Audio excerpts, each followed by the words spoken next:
বন্ধুরা সবাই কেমন আছেন? আজকে একটা মাছের ঝাল বানাবো। তো প্রথমে মাছগুলো ভেজে নিয়েছি। তো কড়াইতে তেল আছে, আর তেল দিব না, ওখানে কালো জিরে ফোড়ন দিয়ে দিব। কালো জিরে ফোড়ন দিব। এখানে একটা মশলা বানিয়েছি, একটা মিডিয়াম সাইজের পেঁয়াজ, বড় সাইজের, 4টা কাঁচা লঙ্কা, চার পাঁচটা রসুনের কোয়া, জিরে, গোটা জিরে 1 চামচ, গোটা ধনে 1 চামচ, আর লাল লঙ্কার গুঁড়ো একসঙ্গে পেস্ট করেছি, সেই পেস্টটাকে দিয়ে দেবো।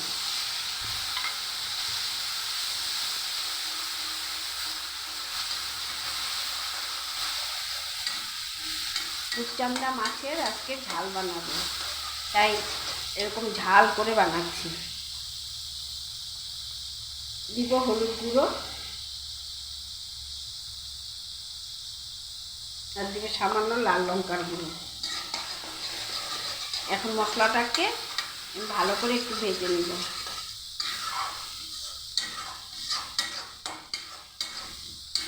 গোটা জিরে দিয়েছিলাম 1 চামচ, ধনে দিয়েছিলাম 1 চামচ, একটা মিডিয়াম বড় সাইজের একটা পেঁয়াজ, বেশ কিছু রসুন, আর 4টা কাঁচা লঙ্কা একসঙ্গে পেস্ট করে দিয়েছিলাম।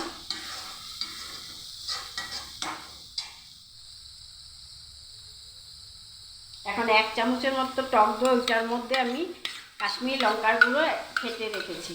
এখন এই টক দইটাকে দিয়ে দিব, দিয়ে আবারও মশলাটাকে ভালো করে ভেজে নিব।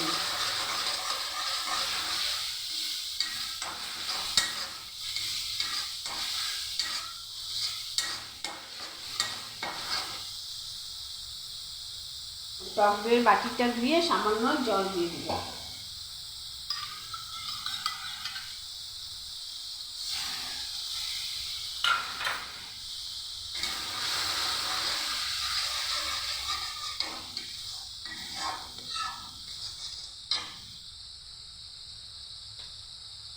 দিব একটা মিডিয়াম সাইজের বড় টমেটোকে আমি আধা করে এরকম লম্বা করে কেটে নিয়েছি, সেই টমেটোটাকে দিয়ে দিলাম।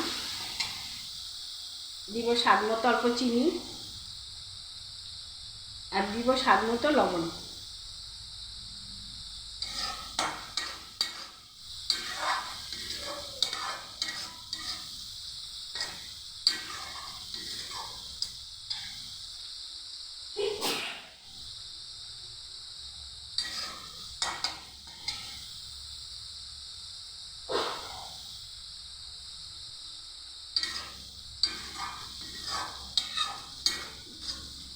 আমার মশলা থেকে তেল ছেড়ে দিয়েছে, এই যে মশলাটাকে ভাজা হয়েছে ভালো করে। এখন ঝোলের জন্য, বেশি ঝোল তো রাখবো না, সামান্য ঝোলের জন্য জল দিয়ে দেবো।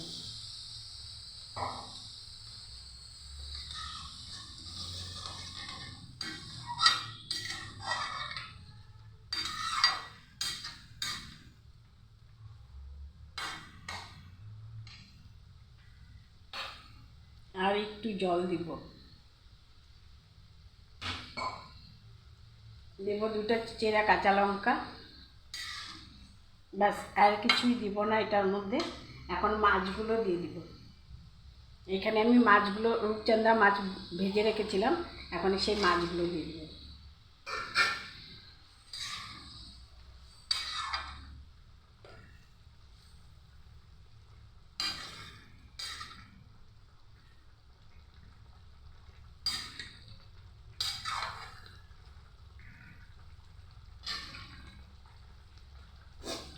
আর আমি এটা সাদা তেলে বানিয়েছি, আপনারা চাইলে সরষের তেলও বানাতে পারেন। এইভাবে রূপচাঁদা মাছের ঝাল একবার বানিয়ে খেয়ে দেখবেন, ভীষণ ভালো লাগে কিন্তু খেতে। অনেক মাছেরই আমরা ঝাল খেয়ে থাকি, তো এরকম রসুন পেঁয়াজ দিয়ে, টক দই রসুন পেঁয়াজ দিয়ে এরকম ঝাল বানিয়ে খেয়ে দেখবেন।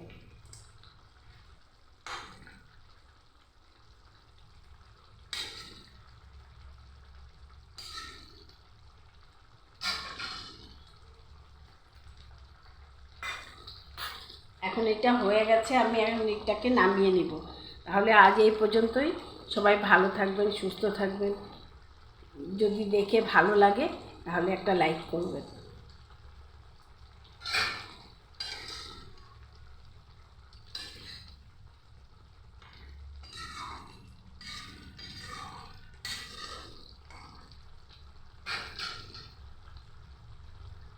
তাহলে দেখুন রূপচাঁদা মাছের ঝাল, কালারটাও কত সুন্দর এসেছে।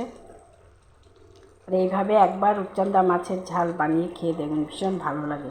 তাহলে আজ এই পর্যন্তই বন্ধুরা, সবাই ভালো থাকবে, সুস্থ থাকবে।